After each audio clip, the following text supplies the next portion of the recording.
Sithanda ukubingelelana sihlobo ezithandekayo sisamukelana njalo kulona leli viki lapho siqhubeka ukutaticha kubhuku lika Joshua.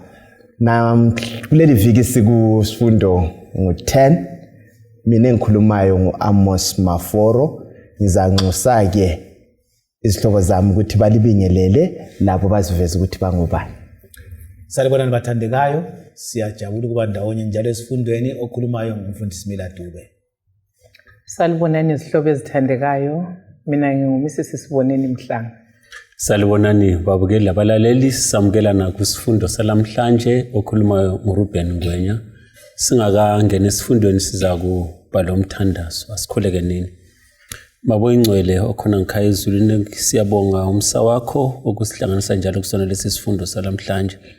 Aluba siza kungena ekufundeni sinxusa umoya ingcwele ubona bephakathi kwethu, asithungamele wonke amaqiniso bese kusiba lenguquko ezimpilweni zethu, silungele uJesu zawo masinyane. Sicela konke ngoJesu inkosi yethu. Amen. Amen. Siyabonga kakhulu babungwenye. Sihlobo ezithandekayo, kalokho sengitshilo ukuthi sikusfundo sechumi kubhuku lika Joshua esingalo kuyona le ikota yokucina. Isihloko sethu sithi sona uJoshua weqiniso. uJoshua weqiniso. Kanti uJoshua lo besifunda ngaye nguphi wakhona? Lizananzelela sihlobo ezithandekayo ukuthi ebe sifunda ngaye uJoshua sike sakutsho kuzifundo ezidlule ukubana ukuthi Joshua libala lesiHebheru elithi Jesu lifana lokuthi Jesu ngesiGreek. So nxa sikhangele izenzakalo ezanzakala empilweni kaJoshua lokuthungamela kwakhe kulezifundo thize esiza kuzifunda ezisikhomba kuJesu, yizo esingazo kulona leli viki esizathi ke sike sitatiche ngazo sibone ukuthi sifundani ngaye ngebandla la ngezenzakalo zokucina ukuthi kuyakuphetha kungayiphi indlela. Sizacela ke lapha sisungula ukuthi sike sibale indinyana yethu yokwaziwa ngekhanda. uKorinto wakuqala ngo-10 ivesi ngu-11. Verse ngu-11. Izinto lezi zenzakala kubo njengezibonelo njalo zalotshwa njengezixwayiso kithi osekufike kubo ukugcwaliseka kwezikhathi. Mfuna zidube yiziphi kanti lezi zinto ikakhulu nxa sikhangele kuJoshua ngamafitshane ikakhulu lezi zalotshwayo ukuthi zibe yizibonelo kithi. Siyabonga Maforo babukele balaleli ukuthi uNkulunkulu ufuna ukuthi sazi injongo akuloyela ngeBhayibheli lokuthi kungani sisesifundweni ngoba sikhayela ukuza kwaJesu kwesibili. Lapha kukhulunywa ukuthi sikhuluma ngoJoshua weqiniso. Ezodwa izinto ezalotshelwa thina esiphelesikani sokugcina ukuthi sazi sikhumbule ukuthi singobani njalo siya ngaphi. uJoshua lo wayengumuntu wayephila. Kodwa sokukhulunywa lapha ngoweqiniso ngenye indlela wayeyisithunzi salowo zabuya. Right. So kuthiwa kulotshelwe thina ukuthi sikwazi ukuthi nxa uJoshua waba ngumlingiswa waphila ndlela thile eqathaniswa lalo uJesu Kristu osindisayo. So uJoshua lo wayemele ozabuya. So kwabhalwa thina ukuthi singafunda ngempilo kaJoshua ayiphilayo la kwenzayo sesikubona kufanana lokwenziwa nguJesu.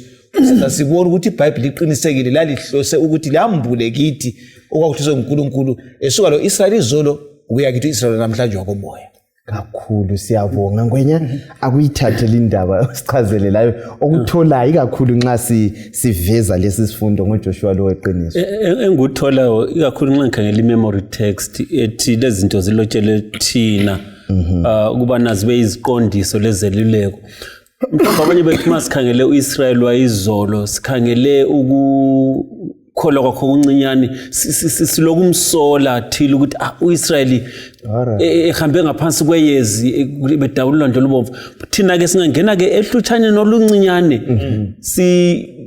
bangumsindo odlula okaIsrayeli bese kusivezela ukuthi for sure ngeqiniso lezinto zivezelwe thina ukwenzela ukuthi singaweli esigamekweni esifana leso Israyeli awela kiso. Right, ukuze singaweli lathi kulokho awela yikho. Mhlobo wami Unitholeni kakhulu singena kusona lesi sifundo? Siyabonga Maforo. Mina ngithe ngikhangela i-text esiyifundileyo. I-immediate context yayo ungayibala vele uchapter 10 kaKorinto oqala nxa iqalisa kuverse 1. Ukhuluma ngenkambo kaIsrayeli esuka eGibhite lendlela uNkulunkulu abathungamela ngayo. Right. So nxa esefika kuverse 11 esesithi lezi zinto zalotshelwa thina ukuze zibe izibonelo. Right. Ukuze thina sizaphila izinto lezi sezigcwaliseka sifunde kizo. So engikutholayo ukuthi inkambo kaIsrayeli yokususwa ebugqilini beEgypt esiya ewilderness esiya kwamukela ilizwe lesithembiso kuyisithunzi kuyisifundo salokho uNkulunkulu azakwenza ukususa umhlaba esonweni awubisele ezulwini. So inkambo yonke iveza lokho uNkulunkulu abantwana bakaNkulunkulu abangena kikho besuke kukhutshwe nesonweni baze baye kwamukela isithembiso sempilo ephakade. Kakhulu isihlobo esithandeka. So xa sibala iBhayibheli kakhulu indatshana esizithola kuTestament elidala kwakukhomba lohambo lwethu kalokho izihlobo zami bekuletha lapha. Kuleli viki sizake sigxile kakhulu ukuthi sike sifunde ukuthi iBhayibheli litolikwa njani, ikakhulu indaba le yezithunzi zalokho okunjani okuzayo ukuthi singakuchasisa ngayiphi indlela. Siyadobha nje loba yipi iverse esitholileyo bese sigijima ngayo kumbe kule ndlela yakhona ecacileyo. Sizakhangela imithetho elawula ukutolikwa kweBhayibheli. Ake singene kikho sike siqale ngakho la sike sikhangele imifanekiso, indlela iBhayibheli elisebenzisa ngalo imifanekiso. Ake sikhangele lapha uRoma 5 iverse 14, loKorinte wakuqala 10 verse 1 to 13, lamaHebheru 8:5, lamaHebheru 9:23. So sizabala uRoma 5:14 lamaHebheru 8:5 sizachasisa okunye la sike sibone ukuthi kuyini esikuthola ikakhulu nxa sikhangele imifanekiso esikhombayo. Singasibalela mfowethu. uRoma 5 verse 14. Ithi la nxa kunjalo ukufa kwabusa kusukela ngesikhathi sika-Adamu kusiya esikhathini sikaMose kanye lakulabo abangazange benze isono ngokweqa umlayo njengokwenziwa ngu-Adamu owayisifanekiso salowo owayezakuza. Right. Kumbe usikhangelela umaHebheru 8:5 sike sichasise ngwenya Dube ngapho lawo mangwe. Sike sikhangele ikakhulu indaba yemfanekiso. Nxa sikhuluma ngento okuthiwa umfanekiso i-type le antitype ngesikhiwo sikhuluma ngani kumbe sike sikuchaze khona lokho ukuthi kuyini kanti vele sabe sikhuluma ngakho singakangeni kulamavesi. Usufike yini? Kumbe ngicela usibalele bese sichaza lapha. Sixoxa verse 5. Mahebheru 8 verse 5. Yes. Uthi bakhonza endaweni engcwele eyisifanekiso lesithunzi salokho okusezulwini. Yikho nje uMose waxwayiswa lapho wayeseza kwakha ithabanekeli ngokuthi qaphela ukuthi konke ukwenza mayelana lesifanekiso ositshengiswe phezu kwentaba. 9:23. Verse 23. Ngakho kwakufanele ukuba izifanekiso zezinto zasezulwini zihlanjululwe ngemhlatshelo le. Kodwa izinto zasezulwini uqobo kube ngemihlatshelo engcono kulale. Yeah, singasukela kumavesi sichasise singafuni ukuchasisa nxa sikhuluma ngalezi sikhuluma lesikhuluma ngani. Kuyabongeka kakhulu. Mina ngithanda indlela uNkulunkulu akhuluma ngayo ngamavesi. Yeah. AkaHebrews laliyana esiqale ngayo uRomans 5. Uthi yena uAdam wayengumfanekiso. Right. Walo onguye opheleleyo. Yes. Awuyethena ithabanikeli lalihlanjulele emhlabeni kodwa lali ngumfanekiso ithabanikeli lasezulwini. Right. So umfanekiso ngumpikitsha. Right. Umuntu nxa uphethe umpikitsha akaphatha ngumuntu uphethe umfanekiso wakhe. Right. Nxa ngabuya awusalokhu khayela umfanekiso sukhangela sukhuluma laye mathupha. Right. So iBhayibheli likutsho ukuthi nxa likhuluma ngalabalingiswa lezithunzi kwakuzabuya kwakulinde konke ukuthi uJesu angabuya agcwalise yena abe nguye osethatha athulisa indima yokusindiswa kwabantu. So kusukela kuAdam impilo ayiphilayo lokulotshwa kweBhayibheli konke kwakukhomba uJesu onguye ozabuyisela umuntu owileyo ase-Eden ngendlela yesiphambano.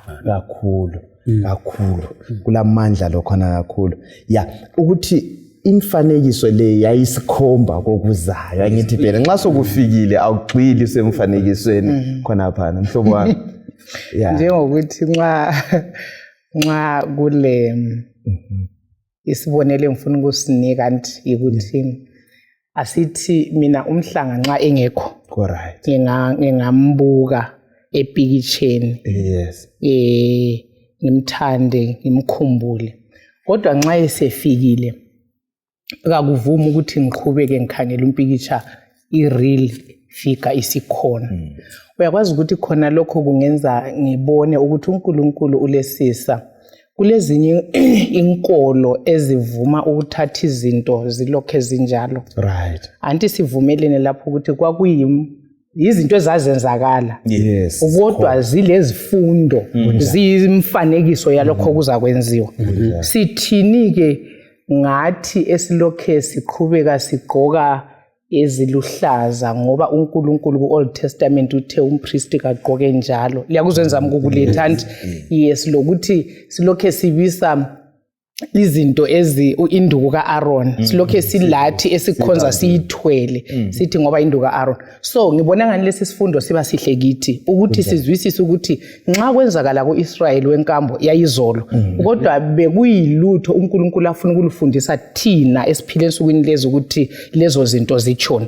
So kusitsho ukuthi kakusadingeki ukuthi lezo zinto sale sizibambile sizenza ngoba sezedlule bezingumfanekiso zilolutho ezilulethayo angazi kumbe kuya hayi kwezwakala mbona liyavumelana loDube lapha nxa umfanekiso usofikile awugxili lokho khona phana angazi izihlobo ezitha asiqapheleni babukeli labala ukuthi silokho sisabambe imfanekiso yini kule mikhosi eseyadlulayo ezinye inkolo silokho sigxila kumikhosi yona le kukanti yena owayekhonjwa imikhosi senze njani usefikile asingeneni laye endaweni engcwele ngcwele ukugcwalisa khona lokho siyakhumbula ukuthi amawundlu ngiphumzekeliso ayekhomba uJesu yikho uJesu izulu laselikufaka ukuthi sibe lesifundo uJesu esife esiphambanweni umpriest esethempelini esithi uyabulala iwundlu ithe iveli lidabuka phakathi laphunyuka iwundlu liphunyuka kanjani ngoba laliyisithunzi salo owayeza kusa onguJesu so kungasadingakala ukuthi life ngoba elalimele wayesenjani wayesefile umana afa endaweni yakhe kakhulu hayi siyabonga kakhulu kwangani kungasiphathisa lokho sihlobo zami kusiphathisa sibile incumbent zethu zokukholwa sike sikhangele omnye umzekeliso ikakhulu kaDavida sike simkhangele uDavida loDavida wayesiza loDavida lo owayekhonjwa kuzenzo zikaDavida lo esilayo ungakhangela indaba kaDavid kumahubo ngo22 kulamazwi atsho esicina siwathola esekhulunywa nguJesu ngokwakhe lokho kwenzakala kuye kumahubo ngo22 verse 1 lo verse 14 to 18 ithi uNkulunkulu wami kungani usungidelile na kungani ukhatshana kangaka ngokungisindisa khatshana kangaka kwamazi okububula kwami verse 14 Ngiyathululeka njengamanzi njalo amathambo ami onke akhumukile inhliziyo yami isiphenduke yaba yingcino isincibilikile phakathi kwami amandla ami asechile qhu ingathi ludengezi lolimi lwami luyanamathela olwangeni lwami uyangilalisa othulini lokufa izinja sezingihangile ixuku labantu ababi selingihonqolozele sebengigwaze izandla lezinyawo hey uDavida lotsho lawo mazwi ngithi phela yesikhumbulani kodwa nxa sikhuluma ngiba nomunye esimtholayo ekhuluma ngamazwi ona la futhi owakuqala mhlawumbe ukuthi kubalulekile babukele uDavid amazi akhulumayo wakhuluma ezitsho kanye qho ngoba wayezingelwa ngusako kunjani usenkangala udubekile ulezitha zimgqagqele ukhala kuNkulunkulu eqinisile kodwa ngenxa ukuthi uNkulunkulu wayekhethe uDavid ukuthi abe ngumfanekiso waloza buya ehlenga uIsrael la uDavid umntwana kaIsrael uNkulunkulu uyamnika amazwi awakhulumayo akhunywa nguJesu futhi esiphambanweni kutshengisa ukuthi wayengumfanekiso engumlingiswa kaJesu kodwa lapho ukhuluma amazwi ngohlupha ekulo so uNkulunkulu wayevuma ukuthi kwaIsrael asebenzise umuntu ukuthi aveze ukuza kukaJesu ngenkambo yomuntu yiko sithina uJoshua ngumlingiswa ngumfanekiso lo David lapha sifica engumfanekiso kaKristu owathi sebethelwa wathi uNkulunkulu wami wagcwalisa amazwi ayekhunywa nguDavid izolo lokho okukhulunywa ngumfundisi Maforo uyakhumbula lapha uJesu evukileyo oCleopas lo mngane wakhe wesiye eMayas kuthiwa uJesu wathi hamba labo bemangala ngezehlakalo ezazenzakele kuleyo viki ezokufa kukaJesu kuthiwa abambonanga abamazanga ukuthi nguye kodwa wasebachasisela ukuthi uKristu lo abakhuluma ngaye bekufanele afe njengalokho kwakukhulunyiwe so ungabala uverse 44 kaLuke 24 uthi khona waqalisa ukubachazela esukusela kuMose laba prophet kanye la kumahubo so kusitsho ukuthi mina ngihle ngafunda isifundo ukuthi iOld Testament inguJesu ikhuluma ngoJesu engakabuyi ikhuluma ngoJesu in type so sinanzelela ukuthi izinto zonke kade senziwa abantu abakhona laphana izehlakalo zikhomba uJesu zikhomba le ministry yakhe so nxa uJesu esefikile yikho esithola khona iOld Testament isigcwalisa yonke into ekade ibekwe phansi ngaye so indaba yeOld Testament bese siba lohlupho lokuthi kule okunye ukukholwa ukuthi thina singapha kwesiphambano asisela lutho lokwenza le Old Testament bese ngizibuza ukuthi uJesu weNew Testament simzwisisa njani nxa ifoundation nxa isisekelo sendaba kaJesu singayizwa sesiphonga uzithola sesiku rooftop kodwa bekudinga ukuthi sizwisise isisekelo kuqala yiso esizasinika iframe yebuilding yonke siqedisisa indaba yokusindiswa kwethu so uJesu ukhona from Genesis vele sithola uJesu ephiwa even isithembiso seseed eyayithenjiswa kubo Adam laphana ku3:15 besanduku uLisla yayiveza uJesu ozakhulula umhlaba esona so uJesu nguye iBhayibheli lonke likhuluma ngoJesu iTestament elidala likhuluma ngoJesu ozakuza iTestament elitsha likhuluma ngoJesu osefikile sisiye kupheleni kwesikhathi yikho phela unanzelela ukuthi laphana uJesu sebesabelana impahla zakhe kuthiwa bathi kusembatho sakhe sasingelamphetho baswele ukuthi bazasiqamula basithini basebesenza inkatho ngaso ukanti kumahubo siyakuthola ekhuluma kwazogcwaliseka kanye uJesu esenjani esesiya ekubethelweni kakhulu kumbe likubeka kuhle kucace sihlobo esithande ukuthi kusukela kuTestament elida nguJesu kuphela ngithi phela singabala lamavesi amabili sidlule kulesi sigaba uJeremiah ngu23 ivesi ngu5 loJohane ngu19 ivesi ngu20 nxa evula khona 4 umama uyekhuluma kimi ngizibuzile ukuthi kathi ngiyabe ngenwe kuyini ukuthi mina ngokwami ekuphileni nxa ngisakhindlu ngingayiqeda ngiyibuke phezulu ngibone isindle anzake ngigebhe ifoundation ngiyilahle ngithi sekuhlala lekho iyama njani indlu akuvumi balela bakela ukuthi ngenxa ukuthi sengiphila kuNew Testament ngithi mina okuyisendlalelo se sengakulahla kuyabe kuyikusweleka kolwazi umlimi kasisiza ngalesi sifundo sikwazi ukuthi owaprofit wakuGenesis 3:15 kwathiwa ngiza kufaka inzondano kwakutsho uJesu nguye futhi ongapho kusambule ukuthi nguAlpha loOmega so iBhayibheli lonke lelu kuJesu esisumhlaba kakhulu sithole Jeremiah 23 verse 5 ithi izinsuku ziyeza kutsho uJehova lapho uDavida ngizamvusela ugatsha olulungileyo inkosi ezabusa ngokuhlakanipha yenze okulungileyo lokufaneleyo elizweni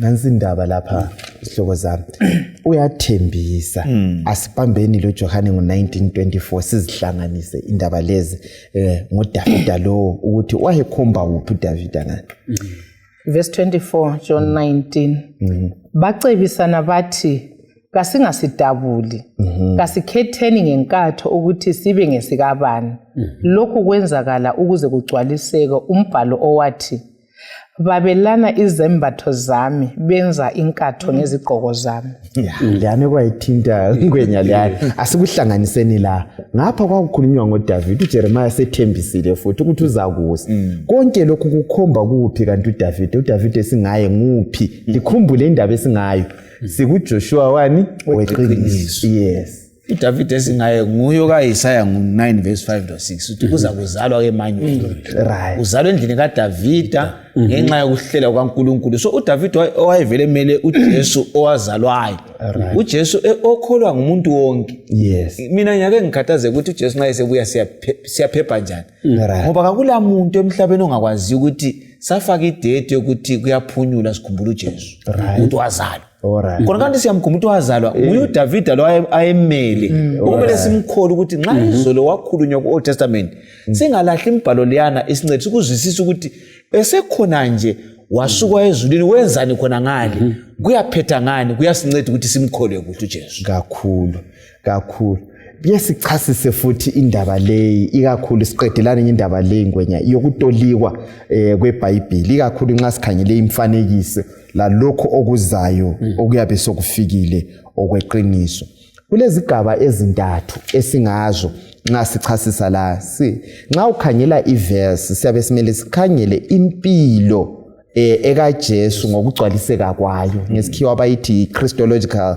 fulfillment ukugcwaliseka kwakhona bese kubuya inkambo yebandla angithi phela abayithi ecclesiological fulfillment ukuthi ibandla lona liyakugcwalisa yini lokho inkambo bani ibandla lingabe lingene kiyo bese sicina ngezenzakalo zokugcina eschatological fulfillment ukugcwaliseka kwezenzakalo zokuphetha komhlaba ngakuletha ngaleyo ndlela ungabona kungena konke kugcwaliseka lokho kuveza ukuthi indatshana esingayo lapha kanengi kakho isikhathi eziningi ibisikhomba kokunye ukuthiza asimavesi wonke siwadobhaya ngithi so ake nisingene kiyo sike siwakhangele lapha sihloko zami ngingazi kukhona okuyingeza kulokho singakhangela lapha ikakhulu nxa sike sithathe umzekeliso lo ngizalwisa sithathe ikakhulu umzekeliso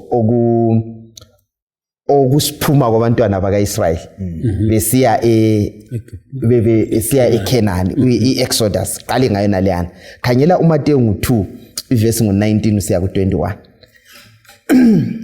ithi uHerod esefile ingilosi yenkosi yabonakala ngephupho kuJosefa eseGibhithe yathi sukuma thatha umntwana lonina liye elizweni lakoIsrayeli ngokuba labo ababefuna impilo yomntwana sebefile yikho wasukuma wathatha umntwana lonina waya elizweni lakoIsrayeli kodwa wathi ngokuzwa ukuthi uAkhelawu wayebusa eJudiya esikhundleni sikayise uHerod wesaba ukuya khona kwathi esexwayisiwe ephutsheni wahamba wayahlala eGalile wayahlala emzini owawuthiwa iNazaretha ngalokho kwagcwaliseka okwatshiwo ngabaprofeti ukuthi uzabizwa ukuthi umNazarini nansi indaba ngithi singathola uKorinte wesibili ngo6 iverse ngo17 esayikhangela lapha kulezigaba lezi ngifuna silandelele lapha sikhangele ukuphuma kwabantwana bakaIsrayeli iExodus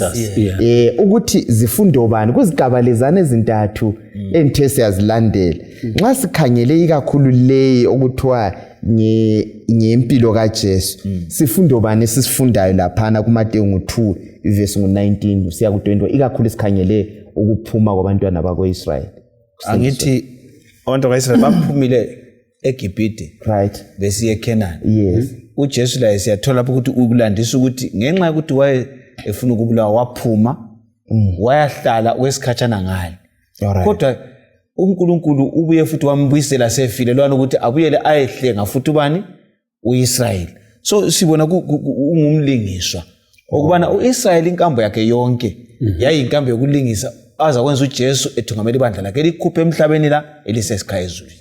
All right. Yes, khona kunjalo. Singazi kusigaba esilandelayo kumbe sakuthola kumbe sifufithizela lapha ikakhulu impilo yebandla uKorinte wesibili ngo6 verse ngo17 lesikhathi zokucina laphana usambulo ngo18 lesizayihumutsha injalo sixoxe ngayo. U2 Corinthians 6:17 uthi ngakho phumani kubo lehlukane labo kutsho inkosi lingathinti lutho olungcolileyo mina ngizalamukela. Right, sifunda lapha ngale umfundisi uthe uphumile eGibhithe kuthiwa buyela. Khathesi sokuthiwa lapha ibandla phumani kuyini sikufunda ikakhulu ngasikwapply. Angithi uJoseph akonsona ukuthi aphume eGibhithe abuyele ngaphi kibo ngoba laba babefuna impilo yakhe babenjani basebefile. Now thina ke silungiselela ukuthi siye lapho siza kuhlala khona kithi.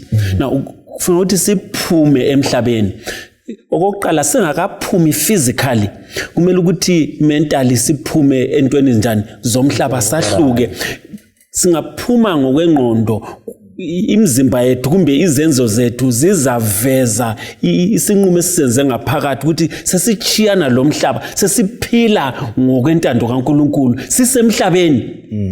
Right, siphile kwangani sisemhlabeni kuJesu wakhule kwathi kangikhulekela ukuthi ubakhiphe emhlabeni kodwa ukuthi sahluke lo mhlaba kwenza ukuthi nxa besibona sihamba lapha nobomhlaba bafise balangathelele ukuthi babe njengathi kumbe balangathelele lo uNkulunkulu osikhiphe emhlabeni kakhulu. Yes, leyo ucina mhlobo ufundani kiyo ikakhulu 18:4 kaSambulo kukhulunywa ngabobani la ukuthi baphume nga ilizwi eliku18:4 uSambulo likhuluma ngokubiza abantwana bakaNkuluNkulu bephuma eBhabhiloni. Right. iBhabhiloni esiprofithini ikhuluma ngenkohliso lakho konke ukungcola la yonke imfundiso emelana lemfundiso kaNkuluNkulu.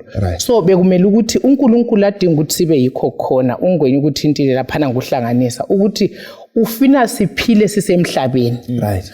Kodwa siveza uNkulunkulu lo esimkhonzayo. Anti vele injongo kaNkulunkulu yokube kuIsrael eceleni yayikuthi uIsrael amele. Izizwe zonke ezisemnyameni zibe kwazi ukuthi uNkulunkulu unjani zimfunda kuIsrael. So thina sikhichiwe kwathwa sahluke ukwenzela ukuthi umhlaba lo osemnyameni ubone ukuthi uNkulunkulu ungubani embonela kithi. So uSambulo uthi kasiphumeni uyazi imfundiso uSathana seyithele emhlabeni iningi siyamukela even sithwele ilizwi. Alright. Kodwa imfundiso yangikhona siyixubanisa lemfundiso zethu. So uNkulunkulu ufisa ukuthi thina sime elizwini ngoba yiyo yodwa intando yakhe. Yikho abizela khona uIsrael olibandla lakho ukuthi kame kulelo qiniso aphume axwaye zonke imfundiso ezingekho elizwini lakhe. Yodwa ukuphepha kukaJesu ukuthi angafi. uJoseph loMaria balalila baphuma. Alright. uKorinte uthe wena lingahlangani labezizwe phuma nini okuzenza siphephe ukuphuma. Ngifuna ukulanda akukhuluma ngemfundiso ukuthi baphumani kubo bantu bami kuli iBhabhiloni. iBhabhiloni ukhulumile mama ukuthi imfundiso ephambane leBhayibheli. uNkulunkulu wacaca wathi isabatha lakhe lingcwele. iBhabhiloni yafunda usuku lokuqala yileso olugcino iBhabhiloni. iBhayibheli icacile ukuthi abafileyo kabazi lutho. Kodwa iBhabhiloni yafundisa ukuthi umuntu angafa sesiya ezulwini okungekho embhalweni. Right. Into zonke ezingala uzilobo zeBhayibheli ezikholwa ngabantu bephethe iBhayibheli yithiwa iBhabhiloni. Ikumlimathi kasiphumeni kukho ngoba lokhu kulingisa ukuthi lokhu kuphambanisekile singaphuma umlimo abe sesigezisa sesithola nguJesu sesiye ekhaya ezulwini. All right. ngithintwa yilokhu kunini ukuthangi mhlawumbe okuke ngathola umbiko ukuthi hayi kulesithobo sethu besishonile kuthiwa kuzawuba le memorial service. Khonapho ikhulunywa ngabantu abathi bayakhonza memorial service. Now ubusinyanzela ukuthi uSathane usethethe ezinye izinto azibiza ngamabizo esilungu ukuze azi kungathiwa zibhabhatisiwe zona zero. So umlimo ngesithi phumani uthi siphumela khona okuyana ukuthi mhlawumbe kule nkonzo ukhona oshonileyo isidumbu siyangena eChurch lapha kuthiwa ibandla lisukume ibuzwe lobana uNkulunkulu athi siphume kiwo. Omama bayaqhiya nxa besiya esifeni kodwa nxa besenkonzweni kabaqhiyi. Umlimo uthi siphume.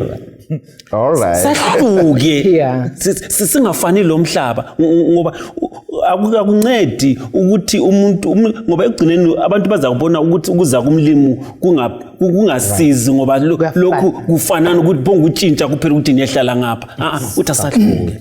Siyabonga kakhulu ngiyalizwa sibili isihloko zami ukuthi hayi iyazwakala indaba le kodwa izigaba ebese sizifithizela izona lezo ukuthi nxa sitaticha kulezigaba lezi ezintathu ungayafunda ku sanctuary kule ndlela yakhona lapho ukuthi ngesimpilo kaJesu kugcwalise kanjani uba yithabanekeli yena uJesu kugcwaliseke futhi lathi la ngamathaba imizimba yethu ngamathabanekeli aka moya oyingcwele ekugcineni futhi uJesu uza kubuya ahlale lathi athabanekele lathi abe uNkulunkulu wethu. So uzathola ukuthi kuyahambelana. Sizobe sithane kuzinenge izifundo esingazifunda lapha.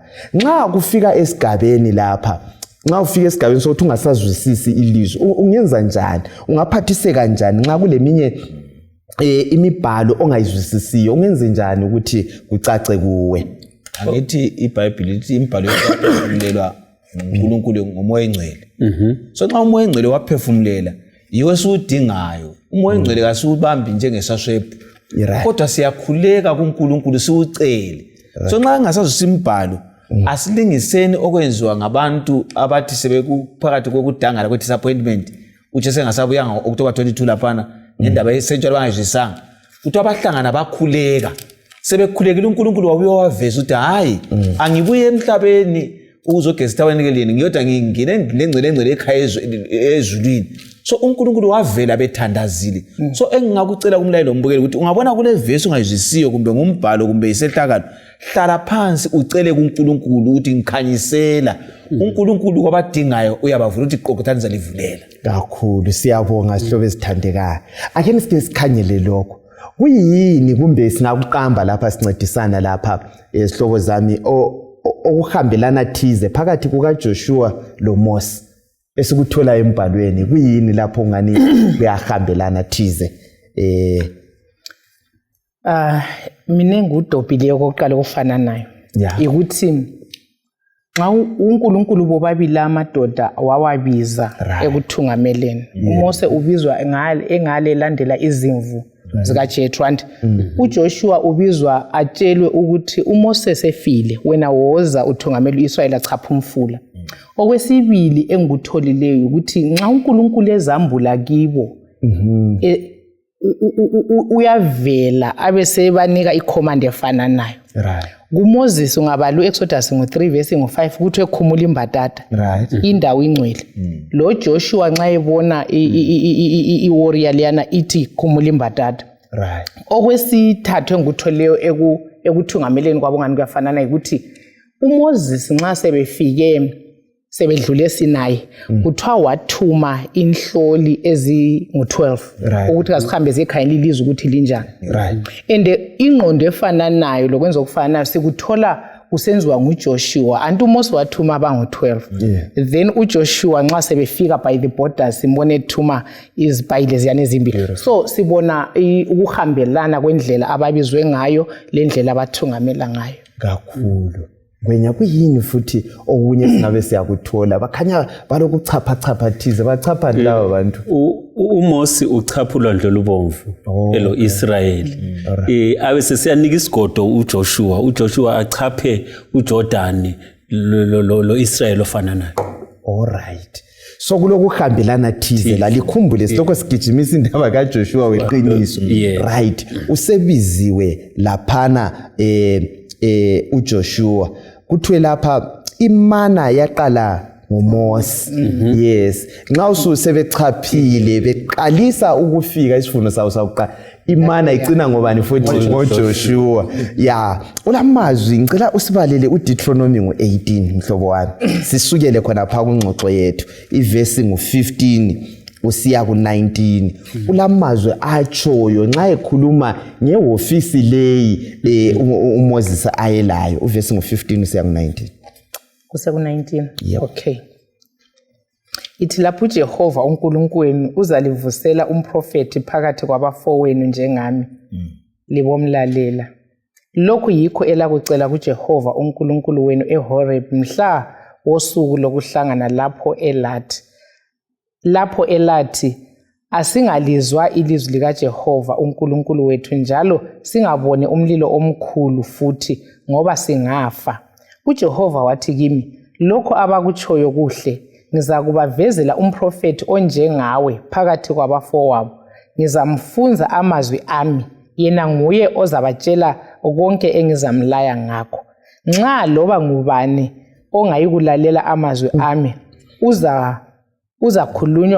azakhulunywa ngumprofeti ngebizo lami, mina ngokwami yimi engizamelana laye. Hlobo zami, ngubani ogcwalisa lawa mazwi esiprofeti sikaMose esimtholayo kumbe ezwini sesefika khona ekuphetheni kwakhona? Ngubani esimtholayo egcwalisa lapha?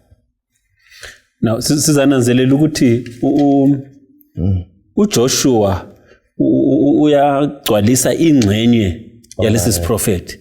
Kodwa bese sisiyagcwalisiswa ngokupheleleyo nguJesu. Alright. Ngoba uJoshua lona abantu bathi Joshua lithi ukuthi bani Jesu, right. So uJoshua akakuphelelisanga. Alright. Ngenxa ukuthi lapha sidinga uJoshua weqiniso. So uJoshua iqiniso wakuphelelisayo kungubani? KunguJesu. Kakhulu. Yes, siyabonga. Khona ongengiza lapha naTu. uJohn 1 verse 21 laphana. Right. Siyambona uJohane eveza ukuthi bonke ngabalingiswa. Laye uthi ngingumlingiswa sivele singumthunzi walo ozabuya. Right. Ngoba yambuza lapho ukuthi ungu Elijah yini wena? Uthi angisuye. Angisola umprofeti. Uthi mina ngulizwi enkangala. Ngifuna indlela yalo ozabuya. So siyabona ukuthi lapha kukhomba ukuthi nxa sidinga uJoshua eqiniso nguJesu ngoba loJohane yakhombela ukuthi vele omela agcwalise indaba yosindiso lenkambo kaIsrayeli okugcina egoqa umhlaba nguJesu nguye owathenjiswa kuGenesis ekuqaliseni. So indaba yethu njengamaKristu, indaba yethu njengabantwana bakaNkulunkulu iyame kubambeni uJesu njengomsindisi, njengomthungameli wethu, njengalo owalingiswa nguMose, nguJoshua labaprofeti bongabaqamba ngoba bonke babekhomba kuJesu Kristu. Ngezindlela sithi abalingiswa laba uJoshua loMose bonke babekhomba kuJesu. Ngoba uJesu nguye obesazi uBaba in person. Antu Mose babekhuluma esizwilizwi wabona umhlane wakhe, kodwa uJoshua owayemazi uNkulunkulu ngobuso manqamu nguJesu. Beautiful. Kakhulu. Sike simkhangele nalo uJoshua weqiniso umhlobo wami singena kuloko. Bengifuna ukukhuluma ngakho mphendula umbuzo lo ukuthi kungani uJesu kufanele abe nguye inziki yenkambo yami yokukholwa. Yazithembala umbuzo lo ngacabanga ngathi manenga amaKristu maforo asekhipha uJesu ku-equation. Alright. Kodwa bekhonza bengamaKristu futhi bethwele leBhayibheli. Kodwa i-emphasis ukugcizelela kwakhona kakusaye nguye Jesu. Abanye sigcizelela ukwazi kusasa isiprofeti yiso sesilanda ichurch kodwa singamaKristu. uKristu even ngifike enkonzweni kusuke kungakhulunywanga ngaye, ngisuke ngingambonanga, ngisuke ngingathintwanga. So abanye sesigijimisa ukwazi ikusasa, sesigijimisa inotho ukuthi sibuye uNkulunkulu wethu onomhlaba wonke akumelanga siswele.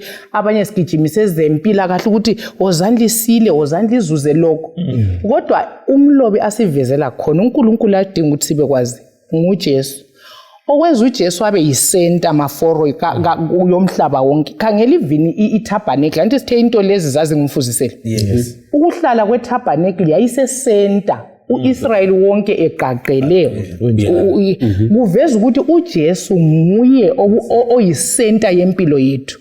Njalo nguye oyikuphila kwethu nguyosisindisayo. So uSathane ufuna ukukhipha uJesu ku-equation. Ufuna ukumelana ungayifunda ngale ku prophecy ithi indaba yetabernacle omubi uyinyathezele phansi. Kusithi ukuthi sekhipha uJesu ecebeni lokusindisa abantu. So enguletha kubabukeli labalaleli ukuthi madoda lanxa ukuphila lokusiliswa sikudinga, lanxa inzuzo siyidinga, lanxa sidinga ukuthi kusasa sibe yazi. Kodwa kumqoko esikudinga empilweni zethu nguJesu, nguye okumele simdinga susisono empilweni zethu alawula izimpilo zethu njengabantu abakhe. Kakhulu.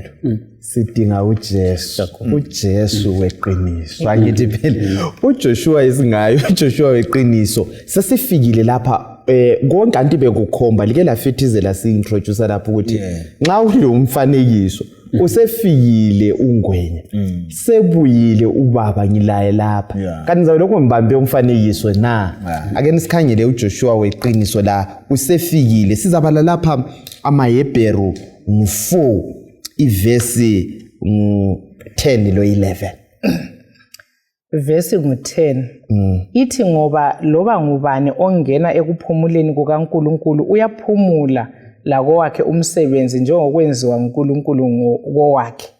Ngakho-ke kasenzeni imizamo yonke ukuba singene kulokho kuphumula ukuze angabi khona ozawiswa yikulandela isibonelo sakhe sokungalaleli. Yes, ngemakhaya singasukela kumaHebheru ngo3 verse ngo7 sisiya kufika ku4 verse ngo11.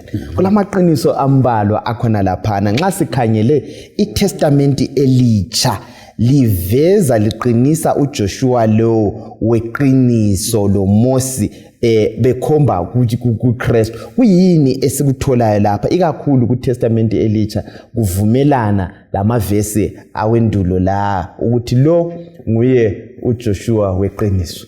Ngakho nesikutholayo lapha.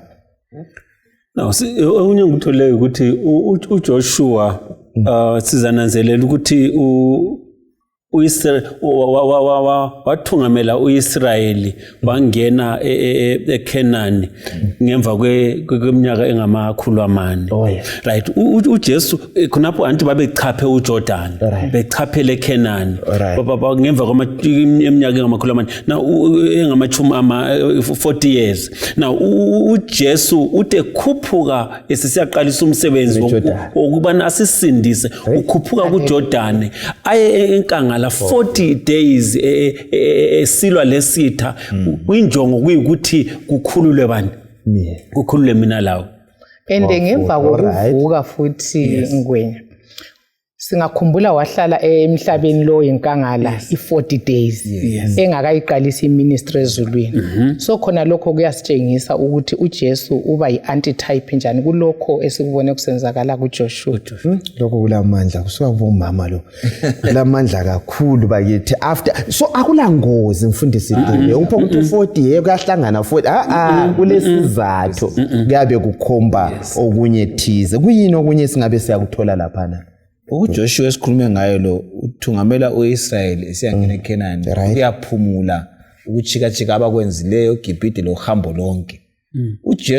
uJoshua weqiniso uthungamela umKristu wonke ozakholwa ongilalelo ombukeleyo ozabambelela ukuthi ukuchika kusuka kulomhlaba siyephumula ezulwini. Yikho ethinta indaba yeSabatha ukuthi umuntu owamukele umthetho kaNkulunkulu uzaligcina iSabatha elikhomba ukuphunyuzwa esonweni uphuma esonweni uyaphumula usugcina losuku lwakho olungcwele oluyegcina sezulwini. So indaba ekhona ukuthi uJesu lo onguJoshua namhlanje oweqiniso uzobutha wonke umuntu ngabali mabizo ebandla ngabali mbala womuntu uthi wonke umuntu okholwa kuye ngaza kuye uyamnika ukuphumula abesemthwabuli kuyangena eKenani lasezulwini siyephumule impela. Kakhulu indaba leyo kuphumula yathathekisa mina ntathethiswa nxa umfundisi ekhuluma ngoJoshua ukuthi uJoshua uthe thungamela uIsrayeli esesekela laphana wafika wanqoba walwizimpi wanqoba and uJoshua weqiniso ulwimpi thina sonke esiphakathi kwayo onguJesu uJesu phela nguye onqobileyo ku great controversy silwisana lemimoya yaphezulu silwisana lo Sathane owahlamukela uNkulunkulu vele sithatha uhlangothi lokuthi sesima lo Jesu sihle singene empini kodwa isiphambano umlobi lapho bebuza ukuthi uJesu asifele bekunqoba njani bekuyikunqoba njani empilweni zethu kule verse engiyithandayo eJohn chapter 19 verse 30 ukuthi uJesu kuthiwa wathi sifa wathi it is finished uJesu kuthiwa iphrase yona liyana yodwa okay isentence umuchona lwana uthi ukuthi waye uprooter umbuso kaSathane ewusiphuna so khonokho kusitsho ukuthi impi esiphakathi kwayo khathesi thina silokho sibona uSathane si-attack yimpi yanqotshwa eCalvary so uJesu onguye true Joshua usenqobile already so okuhle babukeli ukuthatha uhlangothi lenkosi enqobileyo kakhulu njalo le ngenqotshiwe ukumamukela kusinika ukuphumula yes siyaphumula emthwalweni yesono ngoba besizithwalela izinto zethu kodwa sesithola uJesu dozanini kimi lonke lisindolo likhatheleyo niza kuliphumuza so ngezinye indlela imthwalo kangisazithwaleli uhluphe ngihlangana lo senkwazi ukuthi lolu hlupha isilo lwami ukukhona ongangithwalela ngoJesu ngezindlela kusavumi ukuthi singene ebhasini silokhu sithwele imithwalo yona ile carry phezulu engasithwaleni hey madoda umuntu esebhasini lemthwalo yakhe senza njalo iningi lethu ebandleni sihloko esithanda asikuletheni kuJesu silwa impi eyanqotshwayo lifithizele indaba yempi sike sikhangele izimpi ezazilwa kwaIsrayeli lezi bathi sebelwile banqoba ngithi phela basebenikezwa umhlaba angithi phela kwanikezwa umhlaba sasithi thina ibandla leli libandla elisempini kulezigaba ezimbili libandla elinqobileyo libandla elisempini ngesikhiwa bathi church militant church triumphant alikanqobileli ibandla alikanqobi angithi phela sisempini khathesi so nxa usempini kunoba lokuhlukuzeka angithi phela hluzuke kuyafiwa futhi empini kodwa bakithi osiholayo osinqobele yona leyimpi asimeni isibindi sifuna ukuthi sikhangele indaba leyi ikakhulu kuTimothy wakuqala ngo1:18 uyekho wathi sukhona lapha ngithi ke yalo Efeso ngo6:10 to 12 sike sikhangele nxa sikhuluma ngempi kanti sikhuluma ngani isihlobo esithandekayo yes ithi lapha uverse 18 Timothy ndodana yami ngikunika umlayo lo mayelana lezi prophet ezake zenziwa ngawe ukuze kuthi ngokuzilandela ungalwa ukulwa okuhle nxa egoqa yena uPaul athi ngilwile ukulwa kunjani bakithi ku4:7 okuhle ngicela ucine ngo6 uEfeso ngo10 uverse usiya ku12 singabala amavesi abembalwa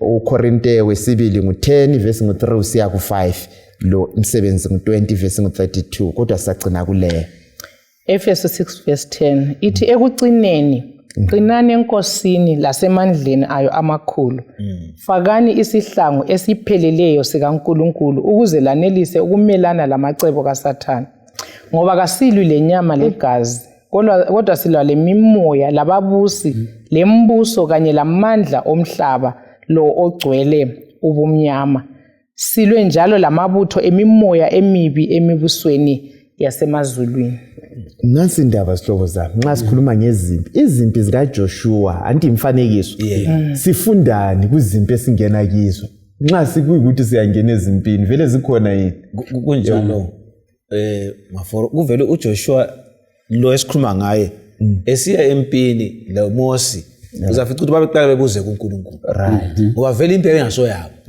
bangeke baqalisa ukuya empini wayethi bangaphuma bakwenze babenqotshwa so impi yayivele ngikaNkulunkulu so impi yayiyokuphikisana lezizwe ezazikhonza izithombe ezikabo Joshua lezi ukuthi bazisuse bazidudule ukuze bona bahlale kungalanto ezingabaphambanisa ukukhonzela uNkulunkulu thina sisempini yokuthi ungamukela uJesu njengomsindisi uSathane ufuna ukuthi uqhube uqamba amanga uyafuna ubuyele futhi uyekhonza amadlozi uyafuna futhi uphikise umthetho kaNkulunkulu so yimpi esikuyo uNkulunkulu ke ufuna ukusitshengisa ukuthi uthina impela kuyo linqoba ngami. Right. So uJoshua nguJesu ngase simamukele yena wanqoba impi esiphambanweni ngasamukele yena amandla esidala yaphela ngoba sesilo Jesu wanqoba kudala lesilamandla okunqoba impi le. Kakhulu yes. Bengifuna ukuthi ngithinta ukuthi manje uSathana sekwenzile ensukwini zokucina mfundisi. Ikusiyenga enze engani impilo eyisiyenelisa ukuyibona impi esiyibona ngamehlo. Yikho ubona sebhizi sezama ukusinika izikhali zokulwa. Phela sifuna into ezibambekayo. Abaningi siphakathi kwalokhu kuhlukuluzeka kumbe phakathi kwale impi siphethe ezinye izinto ezibonwa ngamehlo eziyizwe ezilwa izimpi empilweni zethu. Yeah. Kumbe uyagula ulolutho lubophelayo kumbe kukhona imimoya ekuhluphayo kukhona okufaka ngaphansi komqamelo. So izinto lezo zonke lezo ezibonwayo nguSathana osekulethile kodwa impi esiphakathi kwayo kayibonwa ngamehlo. Yiwo sake sayenza isifundo esithi impi behind zonke izinto esizibona ngamehlo. So impi enkulu balibukela labalaleli impi okuthiwa yi-great controversy, impikazi eyaqala ezulwini uSathane ehlamukela uNkulunkulu. So singaze sibone kule mimoya sigula siswela kusiba njani sihlukuluzana even emdenini izimpinyane ezincane njalo inziki yayo yimpi enkulu ephakathi kukaNkulunkulu noSathane njalo izikhali kazibonwa ngamehlo. Yikho sithi hlomani izikhali zonke zikamoya kunjalo. Kumele sithandaze, kumele sime ngelizwi. Antu uyabona ukuthi uJesu kumpi yakhe ewilderness wama ngelizwi. Wathi kunqotshiwe. So iweapon isikhali ilesi ilizwi likamlimu ukuthi simelane lomubi njalo sime ngamadolo. Yikho kodwa kuza kwenza empini leyisiphutshe ngale. Ukubeka kuhle. Okunye. Yes. uSathane uyakwazi ukuthi izikhali ukuthi sisebenzise iziphi. Ngingakafiki kulokho uJoshua uNkulunkulu uthebe ngene eKhanani uthi uzabadudulela izizwe zonke ukuze ilizwe lelana amaHithi labo bani lemana baqambe ngale kuExodus uzabadudula ilizwe bese lesiba ngelabo. Right. uJoshua lo ke onguye weqiniso uzazidudula izizwe kumbe ngithi uzaqedelana lezizwe zonke lezi ngitsho loSathane ngokwakhe bese sihlala embusweni. Khangela ukuthi uSathane usenzeni. iBhayibheli kasisalibali siyafika sesilanduke yaprofetwa siprofeti sitshela ukuba nxa ufuna ukuthi ube lenotho wenze lokho nxa ufuna ukuthi usile wenze lokho. uSathane ngoba yakwazi ukuthi ilizwi leli lilamandla angakanani singaliyekethisa ngezindlela ngase ngihlangana lohlupho ngizagijima ngifuna izinto ezibambekayo sengigqiziswa ngenziweni kodwa singalibala sibambe isikhali lesi ngiza claima izulu elingithembise khona ukuthi uNkulunkulu wena uthe uza ngenzela lokho ziveze wenze lokho ngiphe amandla bese nginqoba. So ngezindlela ukukhuthaza abalaleli lababukeli ukubana kasikhuleke nini singapheleli khonapho ukukhuleka kuphelelanga kasifundeni ilizwi sibe mazi ngcono uJesu. Isithombe ezithandekayo indaba emnandi esingayo ungabala uPetro wakuqala ngo1 ivesi ngo4 hloko ngicela umbalele uJoshua ngo18 ivesi ngo3 sihlanganise la mavesi la ungakhala uKolose ngo3 ivesi ngo24 lo vesi losambulo ngo20 ivesi ngo9 losambulo ngo21 ivesi ngo3 ayafithizela agcizelele indaba yokubana zonke lezi zinto zigcwaliswa nguJesu esebuyile kuona lo umhlaba owayekhonjwa nguJesu kuphela kusukela kuGenesis usiya kuye usambulo nguJesu. Sisempini kalokho abantu bekulethile izikhulumi la impi le idinga ukuthi silwe ngani bakithi ngamado nxa kulolutho abantu abangasalwenziyo yikukhuleka akeni sikhulekeni. Cela usibalele lapha bese sigoqa yona le indaba. Joshua 18 verse 3 ngakho uJoshua wathi kwabako-Israyeli lizakuma okwesikhathi esinganani lingakathathi umhlaba lo uJehova uNkulunkulu waboyihlo alinike wona. uPetro wokuqala ngo1 ivesi ngo4 kanye laselifeni elingeke libole Right. lonakale loba libune eliligcinelweyo ezulwini. Right. nanku umvuzo wethu ekugcineni kwakho wonke. Mfundisi Dube, siyiphetha yona le indaba nanka amazwi kaJoshua. Ungafaka ngayiphi indlela kusizukulwane sakhathesi sikhangela futhi sihlanganise lo Moya Prophet uthini ngendaba ebesingayo namhlanje. Balalelo babukela uNkulunkulu lathi sibuza umbuzo ukuthi kweze kube nini singathatha usindiso oluze ngesiphambano kungalanhla imbadala esilayo. Nxa silithola usindiso lelo ilifa lethu lokuyahlala inaphakade ezulwini lendlalelo liqinisekile. So uNkulunkulu uyahlupheka ngathi ukuthi asilungiselele nini sibe njengoJoshua loCaleb. Wathi nxa abaningi sebesithi akungeneke bathi hayi ngenxa yeJesu siphambane baza asingene nini. So ngithi mina balela babukeli asingenene kuJesu ekukholweni simamukeli. La nxa kungaba lamadimoni lani ngenxa kaJesu singabanqobi kakhulu. Siyanqoba kuphela. Ngwenya na ungafunda kusambulo laphana sivezelwa indaba emangalisa kusambulo ngo20 lapho uSathane ngemva kovuko lwesibili azathi kuqula leliningi nankani umuza siwuthatheni iBhayibheli sithi umlilo wehla uvele ezulwini. Ekugcineni impilo nxa iphela ayisoke iphele uSathane engabhujiswanga.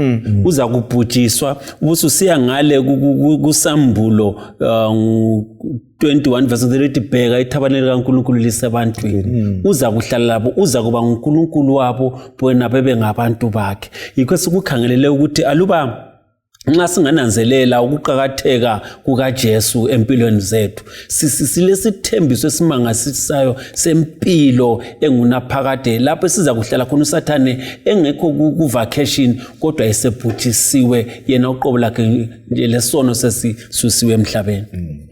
Isihlobo ezithandekayo ungakhangela Christ Object Lessons page 34 kusiya 35 lo Testimonies for the Church volume 4 page 156 uyaveza lapha uthi abantu abazange bamzwisise uJesu esebuyile kuona lo mhlaba kalokho babevezelwe amaqiniso endulo ngalo ukuthi wayeza kuza konke esikufundayo kuTestament elitsha kudala kwakukhomba kuJesu. Asifundeni ukuthi nxa kulabalingiswa esifunda ngabo sibone okunye thize ngoJesu ekufundeni kwethu. Kuleli viki besifunda ngoJoshua weqiniso ngempela simfumene uJoshua weqiniso. Mhlobo wami ungatsho wakho ucina ubusisivalela ngomthandazo. Siyabonga mina bengifuna ukuthi si challenge amakholwa ukuthi zimbili izinto ezizenza singamukeli. Anti Joshua uyabuza ukuthi koze kube nini. So into yemission uNkulunkulu uchiye silothumo lokuthi sitshela abantu ngaye ukuthi uyabasindisa. So unless abantu bonke bayizwa indaba emnandi kaJesu osindisayo lo mbuso asingeke siwamukeli. Number 2 bekufanele ukuthi thina sibe ngama true representatives uJesu esezulwini azibone kithi then uzasukuma kuyezosithatha. So uNkulunkulu kasiphathise lapho sisamukela uJesu ngokupheleleyo. Kasicimeze nini sikhuleke nini. Baba wethu oyingcwele okhona ekhaya ezulwini siyabonga umusa wakho kuseni sicela ukuthi leli lizwe silikhulume kithi silamukele thina kuqala labo bonke abazalizwa sicela ukuthi umoya ingcwele alichasise kithi liphile kithi siphile silungele ukuza kwenkosi yethu uJesu kumasinyane ngayo uJesu siyabonga amen. Amen.